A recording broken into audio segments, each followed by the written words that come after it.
First and foremost, y'all to thank God for allowing y'all to hear this. This is the IBL Radio Podcast. You got 3 seconds to take back everything you was just saying, bro. See, dog, your team is all trash, boy. I come to cut a movie, and they slewing the whole cast, boy.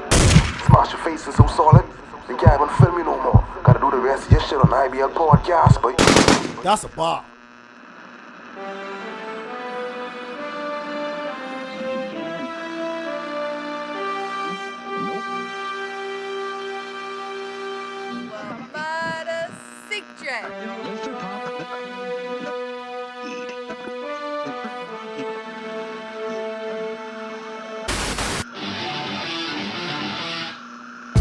Now tune into the IBL Radio Podcast. Yo, this is IBL Radio Podcast, episode 3. Just come off our event, Battleground. Battleground was successful, an amazing night, I would say. Salute and shout out to everyone who come out to support. Shout out to Slaughter for coming out. Shout out to Chosen for coming out. We had a lot of artists in the building, all right? But today, coming off a Battleground, my guest today, Shabazz the Great, Biggs. What's going on, Biggs? It's your boy, the great one. No other way to put it. I ain't gonna say Mr. Finesse because you know it's about a team, not just me. Okay. All right, Biggs. Well, my first question. How you feel about your performance against Hunter? Because in the building, the feedback I get so far was that everyone's saying that was the best Shabazz they ever saw. What you think about your Hunter battle? Well, me personally, I feel that that was a good showcase for me, but like I could do better. But with my Hunter battle, I just felt that I had to come with that energy, because if I didn't, somebody that I knew looked up to me at the start of it would come to take me out. So in that sense, I had to get what I thought would have been best for that battle. So all in all, I like the show and what I gave. I like the show on the Hunter. To me, it was a well-rounded battle, in my opinion. But I still edged out the victory. Okay, with Hunter though, what you think about his performance? Because me personally, I believe that's the best battle I ever see from Hunter. Was you expecting him to come with what he came with? But you was expecting Hunter to really go off the way he gone off. You expect him to be as good as he was, regardless of you feeling like you take the win. You expected Hunter to be that good, and how you think he gets so good and so fast? So that's the question. All right, well, for me personally, I didn't really. I was surprised when I heard what Hunter was giving out. The only difference is that what really messed it up is everyone told me that this first round was the best, but that was the round that I ignored him the most. So it was sad that the best round he had is the round that I did not care about. You see what I'm saying? But overall, he did bring a well put out setup, and I feel like, not to be cocky, but I do tend to bring the best out of people, because when people come to battle me, they always think that, you know what, if I come half-assing, Shabazz can kill me, and I don't want to get killed. So I gotta put my best forward. So with that, I like that he did come out and showed that he ain't no one to push around, and he actually have the talent to be one of the best. It was a pretty good showing overall. I like that. All right, yeah. So I agree. I agree with you with one thing you say in particular, which is 100% true. Everyone who battle against you, probably bring that. Not probably. Everyone battle against you bring their best. Everyone. I think I'd say James' best battle was against you in IBL so far. You know, Trey best battle against you was in IBL, so which is surprising too. Hunter, Sans. You see what he's saying? Yeah, Sans to take the ball and then leave. Sans, Vocab. Well, no, Vocab just had a fucking classic. I can't wait for people to see that. Vocab just had a classic battle. Yeah. But before then, his best battle was against you, even though it was one round. Everyone battled you. Mark. Yeah, Mark did really bring. You know, Mark had his best battle against you. I wasn't surprised with Mark, because I know what Mark could do. Yeah. So Hunter surprised me more. Hunter and Trey surprised me more than anyone else. But yeah. But how you think IBL affect you as a battler? Not a battler. Wrong question. question. How you think IBL affect you as an artist, like music wise? How you think IBL has affected you music wise, musically? All right, well, I think IBL affected me musically because now I don't just see music as a way of expressing how I feel towards stuff. Music is now, to me, a overall competition all out. Like, I see everything now as a battle. You see what I'm saying? Like, it's not just to where I might not like you as a person or like the music that you put out. My whole thing is I plan to put out better music. So there might be a bar or a status quo. I want to go over that. So my whole thing is I got to be better. I got to do better. I got to keep pushing. And it's the same thing with battle because if you stay at one consistent level for your whole career, you could get washed. Because people could start to get used to what you have, used to what you putting out, used to your energy, and then they can know how to counteract it. So it's the same thing with music. When people get tired of your repetitiveness, they don't want to hear you no more. Yeah. So that's how I see it. It's just an all out battle, and you got to give your best every time up. What about on a personal level? Battle rap, how you see it change your life? You have anything on a personal level you feel anything has changed with you since you step into IBL? Well, since I did become a part of IBL, people started to notice my music more, and I started to realize that I have more fans than I thought I did. Because now, even when I go to play ball on different courts, people come to me, but you Shabazz from YouTube, but you was battle for IBL, but I watch all your battles, but you hard. Like I like that because it gives me the thought that, you know what, I ain't just doing this for me. I doing this for niggas who don't battle rap but love it. You see what I'm saying? And then they choose me to be one of their favorite battlers in the league. So IBL has affected my music life and my personal life a lot because now people come up to me and out the blue they know my name. They want to talk about battles. They reciting my bars. I could be the work and they don't care. Like they just want to have a conversation.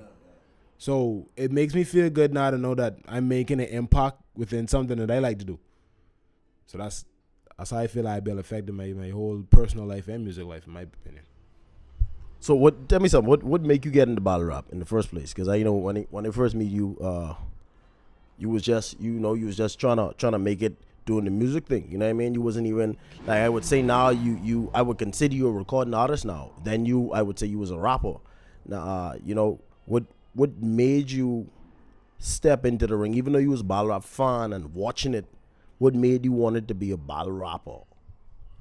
Well, when I watched battle rap for a few years before I really got a part of it, but my first time battling actually came when I turned about 16.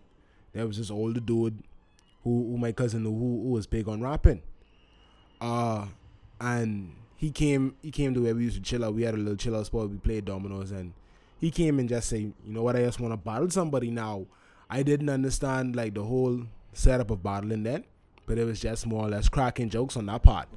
But when you came to me about IBL and you said you wanted me to give it a try, I turned it down because I didn't feel like I was at that level where I could have been a battle rapper because I saying, I do music, I write poetry. Battle rap is suddenly totally different. Yeah. So it took me about 2 weeks to really get it into my head. I watched some battles, read up on battling stuff, learned more about the different leagues that they have around now, and I was like, you know what? This just more than me doing something that I like to do. This could be something on a bigger scale, and I could be like one of the pioneers of it. You see what I'm saying? So that really gave me the push to say, you know what, I could get into battle rap. I could try this out. Which the like how you say the pioneers of it, right? I know. I don't ever want no one to feel like Kilo feel like he started the movement of battle rap in the bounce. Cause I didn't. You understand what I'm saying? But when it comes to the level of what we doing now, we the first to do it. You understand what I'm saying? So when I first approached you about it, I remember one of the things I always pointed to you is, but you could be the first nigga. You could be one of the first. You know what I mean? Like to me, that was a great opportunity to be one of the first to ever. So no matter what, 10 years from now, when people talk about battle rap and our battle rap in the Bahamas and rapping and music or whatever in the Bahamas get so big, they can always mention, and I always go back to see it. Okay, so my another question is, what inspire your bars and what does motivate you when it comes to preparing for a battle and going into a battle and even your intro, the Mitch and the whole paid in full thing. Like, what does inspire you when it comes to writing your bars, going into the battles, and each different battle? Do you go into it with a different mindset every time, or? All right, well, for me, with my intro, I think Paid in Full came out in like 2001, 2002, and that was the first movie I was allowed to watch with cursing. And like, yo, like, for some reason, like, yo, straight up, like, for some reason, I just clicked the Mitch. Because, like, Mitch was the dude that, yeah, he had stuff, but he never flashed it as his, like when Ice came in, he said, let me some money, I'm broke, baby. Yeah, I'm broke, baby. Like that really got me hyped up on it because I like the whole overall movie and how it was set up. I think it is Mekhi Phifer, that's his name, or Yeah, Mekhi Phifer. yeah, he became one of my favorite artists to watch. But the whole movie of it, it showed me a different light of how things could be when you don't try and when you do try, and what could happen on the road there. So that's when my intro came in. Because I think I had about 3 or 4 bottles before I even knew it was the intro. So when I was sitting down at home, I was watching the movie, I was like, you know what? My intro needs some help because I didn't have one at them. So I said, you know what? I gotta go with something what everybody could feel and what everybody could know. So I said, you know what? Pay it in full. You see what I'm saying? But what really kicks off my bars is that I get playing a video game or something and something could click to me like, I think I had about a 2-month setup before I bought Hunter. I spent the first month playing video games and watching cartoons, to be honest. Okay. That's what gave me the idea for a lot of my bars and how I had them set up. And then I'm really into pop culture, so a lot of my bar setups come from there. And then too, I'm a big sports fan. So one thing I'm known for is sports bars consistently. That's true. Basketball, football, you see what I'm saying? Like stuff like that. So for me, it's a mixture between like pop culture, sports, music. Like anything could be a setup for me once I know people gravitate towards it. So that's what motivates my bars. Okay, so how you find a balance between being a recording artist now and being a battle rapper? Because it have a stigma that the battle rappers can. Because even Slaughter come to me after the event, and he well, not to me, but Group Boss was talking and he was saying, okay, now let's see which one of these niggas can break the mold of saying that battle rappers can't make music. And I was telling him, you was already gone, and I was trying to tell him about you. He said he heard something about you before, but he didn't really know. So I was trying to tell him that to me you was one of the best rappers to me, period, I ever heard. Period. But then when it comes to battle rap too, you still could be one of the best battle rappers ever and one of the best artists ever. So how you find the balance? For me, the balance more or less sticks with the two are poetry, but it's just how you set it up. For me, my music comes from more of my emotion, where I wear my heart on my sleeve and speak about more of my everyday life. And my battle, not to say persona, but the battle side of me comes from when I was a young kid, just getting into a lot of mischief, just doing whatever I wanted, like on a daily basis, throwing rock at people, not caring. Like that mischievous person is what would really take over in battle rap. But when it comes to showing my skills in music, I take the same format as what I use in battle rap, as making my bar setups properly, saying stuff that people can relate to. I take that and put it in the music because it's easy when you can do it. But then you have some dudes who can't make that transition because they just battle oriented. They can't take the time to really structure a good song or make something in that nature. But I find the balance because every time I do write a verse for battle rap, I take my time and write out a little poetry setup or rap or something, just to keep my balance. Because with me doing battle rap now, it helped me get better in my bars with music. Okay. So now I know how an easier setup could come. No need to beat around the bush to get to what I want a punchline to be. Yeah. It's just straight to the point when I want it.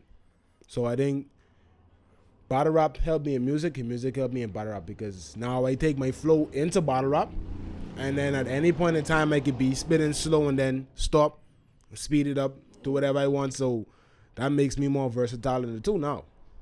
So, to me personally, I feel that if you take the time and effort as a battle rapper to get into music, anything can be possible. Instead of rushing it, because it's easier for a battle rapper to just freestyle over everybody beat every time.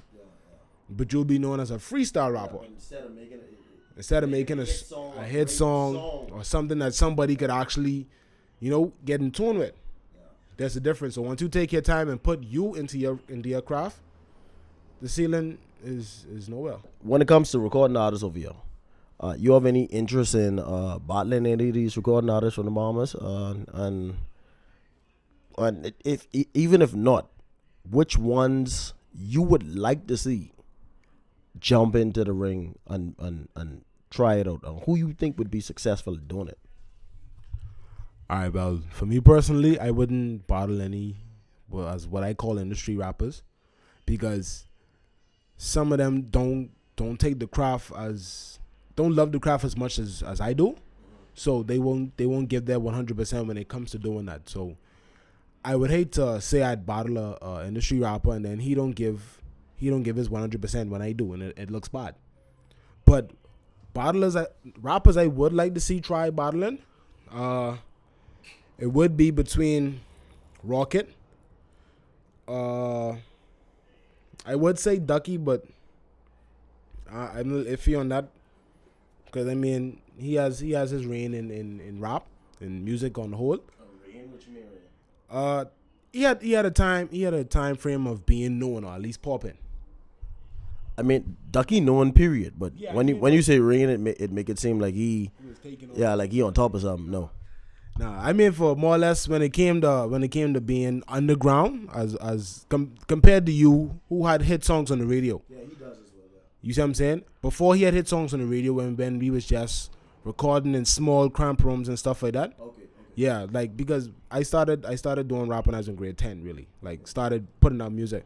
And during that run of me in grade 10 and coming out of school, Ducky was already on a heat streak. Okay. You see what I'm saying? But him being known on the whole, I would like to see him get into it. Rocket. There are a few others, some from Freeport. I'd like to see Killer if I ain't get into it. Yeah, I believe he could transition. Yeah, I believe he could be one of the best. I like Killer Fine. You see what I'm saying? Because his whole bar setup and music alone would be hands down something tough to deal with in battle rap. It's just interesting seeing how any of them transition. Yeah, because because when you got to stop rapping over beat and actually take your time to let people understand your bars. Yeah, because then it all about your flow. Yeah. It all about what you saying and how you performing it. It ain't then the beat carrying you or the hook carrying you, which a lot of songs I hear from a lot of artists from here is the hook really stand up more than anything else they saying in the verse. Yeah, that's true. You understand what I'm saying? And that's why I try to make sure me as an artist, no matter what they put out, no matter what they do, the verses just as strong as the hook and the beat, But does it say the battle in the industry rappers? Not really. But I would like to see some come and give their hand, give it a try. IBL is always open up to you guys. You could always set one up. But if you decide to challenge me, hey, I'm down with that. I ain't gonna ever challenge you. But if you decide to fight the giant, thinking you David or something, hey, come on out. See what I'm saying? That's how I feel. What's so screams better is a lot of them believe it's a giant and use David. Because the problem here with a lot of recording artists here is they have this thing where they feel like they better than y'all, They made it because they know it for what they do, and then in terms of us who coming up, yeah, in the battling world, who now just getting known, they feel like, hey, you can't say nothing to me that I can't say to you. Yeah, because I personally heard some of them before saying, I do this and nothing, perform for this one. First of all, that's a lie. A lot of dudes over here ain't getting paid. Yeah. All right, because I've been doing this for almost 10 years, and I still take free shows to this day. For me, I feel like if there's something that you love and this is your craft, something that you love, you shouldn't be hyped to get paid for. Because I feel like I could wake up every day and do music and battle every day and not receive a paycheck and be happy. You see what I'm saying? But how life set up, I have to work. So other than that, if this could have been my straight out life and nothing else, I would not have a hard decision to make. The thing is, I like to ask people, okay, if the job you have today, if you wasn't getting compensated for it, you'd wake up every day and do that job? No. You know what I mean? And with me even saying today, I would still take a free show today. It's not because I call and I have to. Because, I mean, I turned down a lot of shows where I was getting money. You understand what I'm saying? I talking about in the Bahamas, the most I ever get offered for a show is $800, which is crazy to me. You know? The most I ever get paid for a show in the States was like $2,500. You know? But if I could wake up every day and do music, and which I do, I wake up every day, do music, and focus on things to help other artists and develop. I could do it every day without being compensated, as long as I don't have bills to pay. But I got a son, so yeah, you know how that go. Okay, so tell me something. Finesse Gang. What's the meaning of Finesse Gang? How it come about, and who are the members of Finesse Gang? All right, then. Well, to understand Finesse Gang, the meaning of finesse is to gain something by skillfully talking your way into it. Okay. You see what I'm saying? So if you want to get with a girl, right, you would say, well, yo, I finessed out of pants or something. Mm-hmm. Like, you see what I'm saying? But the overall of Finesse Gang really started between me and my brothers. You see what I'm saying? But I transitioned it over into battle rap because I found that there were battlers that I had a family bond with. You see what I'm saying? Like, for me, the members of Finesse Gang right now would be Fokiab, Mark. You got Wiz. He was an original. That's my brother. You have me. Then you have my little brother Soul. Now, Soul doesn't rap, but you don't want to get in the way. The little dude, Savage. Other than that, I mean, we do have other members that I can't call right now, and that's sort of respect because, you know, we have another event coming up and we need things to go off properly. Okay, so it's a surprise. Yeah, it's a surprise of who the other member is, and people gonna be shocked. But overall, I did put together Finesse Gang with more of a purpose of not just being a team, but being a group of people that you could come to, and they help you perfect your craft. Because it's hard when it's only you standing in front of a mirror trying to better your performance or fix your vocal ability. When you have somebody to come to, it's like, all right, what could I do to like control the stage, control the crowd? What could I do to make myself seem more confident and stuff like that? With one of our new recruits, LA Mark. When LA Mark came, he had this whole thing where he would slung for bottles. Yeah. You see what I'm saying? My biggest issue with Mark was because I mean I on record as saying that to me Mark could be the best bottler ever from our country, and I could see him transitioning into a global market. My biggest issue with Mark was that he lazy. You know, he don't want to prepare for the bottles. He don't, you know, he sometimes when a dude he see a dude, he'll automatically say, yeah, but Kilo, I ain't want this nigga, but not no time soon. I don't. Now he willing to challenge anyone who we feel like it's the best nigga. You know what I'm saying? So that was my issue with Mark.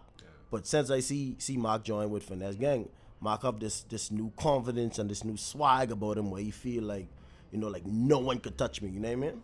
Yeah, see, cause when Mark came to me and we was talking about him joining the Finesse Gang, I told him, I said, yo, when you come in the Finesse Gang, it's more about a moral code of how you carry yourself as a bottler. You see what I'm saying? Even down to the way you dress for bottles. See what I'm saying? You got to show that you feel confident within yourself and people feel confidence within you.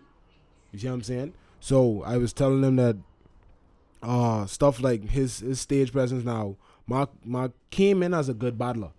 It's just that his strong points, and I told him that, yo, before bottles, if you prep ahead of time and just write and easy, set up bars, when it comes down to you having a bottle, you wouldn't have to hurt your head getting the right schemes or whatever. You will have bars in place. Yeah. It's always good to be well prepared before you need to be prepared. So that's what I had to show Mark, and Mark really took a grasp of it, and he started to, you know, ask more questions, get himself into what bottling really has expanded into. Because Mark, we recently had an event and Mark had a scheme that lasted about 8 to 10 bars, and it was crazy straight through. Yeah. You see what I'm saying? Previously, I didn't see that in Mark. And now that I realized that his writing has improved. His delivery is getting better. I could see like a great opening for Mark now.